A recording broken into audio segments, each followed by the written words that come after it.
নমস্কার। বাংলার বাড়ি আবাস যোজনার কিন্তু খুশির খবর। যাদের কাঁচা বাড়ি রয়েছে এবং যাদের পাকা দেওয়ালযুক্ত বাড়ি রয়েছে তারাও কিন্তু ঘর পেতে চলেছেন খুব শিগগির। তো আপনারা কিভাবে আবেদন করবেন, কারা কারা ঘর পাবেন, নতুন ঘর কারা কারা পাবেন না, এবং যারা প্রথম কিস্তির টাকা পেয়েছেন তাদের দ্বিতীয় কিস্তির টাকা কবে পাবেন, সম্পূর্ণ বিস্তারিত আলোচনা করব আজকের এই ভিডিওতে। তো ভিডিওটি অবশ্যই শেষ পর্যন্ত দেখবেন, স্কিপ না করে। আর তার আগে আমরা দেখে নিই যে পশ্চিমবঙ্গের মাননীয় পঞ্চায়েত মন্ত্রী মাননীয় শ্রী দিলীপ ঘোষ মহাশয় এই আবাস যোজনার ঘর নিয়ে কি বলেছেন। তো সেটা আগে চলুন দেখে নিই। প্রথমে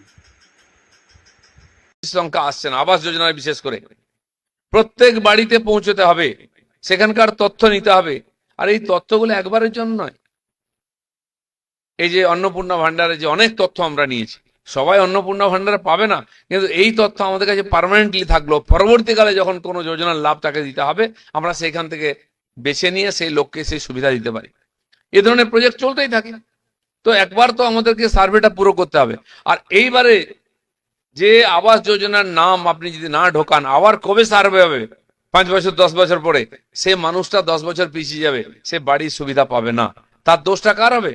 আমাদেরই হবে, যে সেই লোকটাকে আমরা সুবিধা দিতে পারলাম না। সরকার চেয়েছিল, সরকার টাকা দিয়েছিল, কিন্তু লোকটার বাড়ি বানিয়ে দিতে পারলাম না।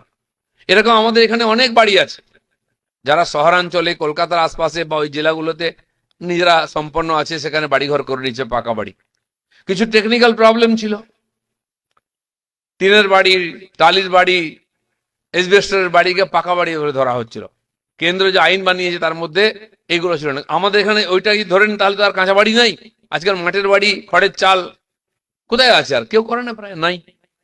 তো মাটির বাড়ি হোক বা দেওয়ালে যদি পাকা হয়, ছাদ যদি কাঁচা থাকে, সেটাকে আমরা কাঁচা বাড়ি হিসাবে ধরবো। এটা মাননীয় শিবরাজির সঙ্গে কথা হয়েছে, মন্ত্রী বলেছেন ইয়েস। আমাদের মুখ্যমন্ত্রী আগেই ঘোষণা করেছেন যে ওটাকে আমরা কাঁচা বাড়ি করবো, আপনারা সার্ভে করুন। সেজন্য যারা সার্ভে করতে গিয়ে ভাবছে কি করব, কিচ্ছু ভাবা দরকার নেই। তার ছাদ নাই, পাকা ছাদ, তো এটা কাঁচা বাড়ি ধরতে হবে, তাকে আমরা সুবিধা দেবো, জেনে রাখুন। সেই জন্য যারা এটা নিয়ে একটুখানি সন্দেহের মধ্যে আছে, তাদের পরিষ্কার বলে দেবেন, যদি একটা দেওয়াল, দুটা দেওয়াল, তিনটা দেওয়াল থাকে, সাধারণত টালির বাড়ি করলেও 3 ফিট অব্দি পাকা দেওয়াল করতে হয়, নাহলে জল বৃষ্টিতে ঢুকে যায়। সেটাকে আমরা কাঁচাই ধরবো। পাকা ছাদ নাই তো কাঁচা বাড়ি, এটা ধরে নিন, সেভাবে সার্ভে করুন। বাকি সরকারের সঙ্গে আমরা কথা বলে নেব। তো রুল করা হয়েছে কাজের সুবিধার জন্য, রুল আবার পাল্টাবো আমরা। যেমন পঞ্চায়েতের রুলকে আমরা পাল্টেছি সাধারণ মানুষকে পরিষেবা দেওয়ার জন্য। একজন প্রধান 2 মাস 3 মাস আসছে না, তার ব্যক্তিগত সমস্যা হতে পারে, তার রাজনৈতিক সমস্যা হতে পারে, কিন্তু তার এলাকায় যে 15। তো আপনারা শুনতেই পেলেন, যাদের কাঁচা বাড়ি রয়েছে বা পাকা দেওয়ালযুক্ত কাঁচা উপরে যে টিনের চালা দেওয়া রয়েছে, তারাও কিন্তু বাংলা আবাস যোজনার নতুন ঘর পেতে চলেছেন। তো খুব ভালো খুশির খবর তাদের জন্য।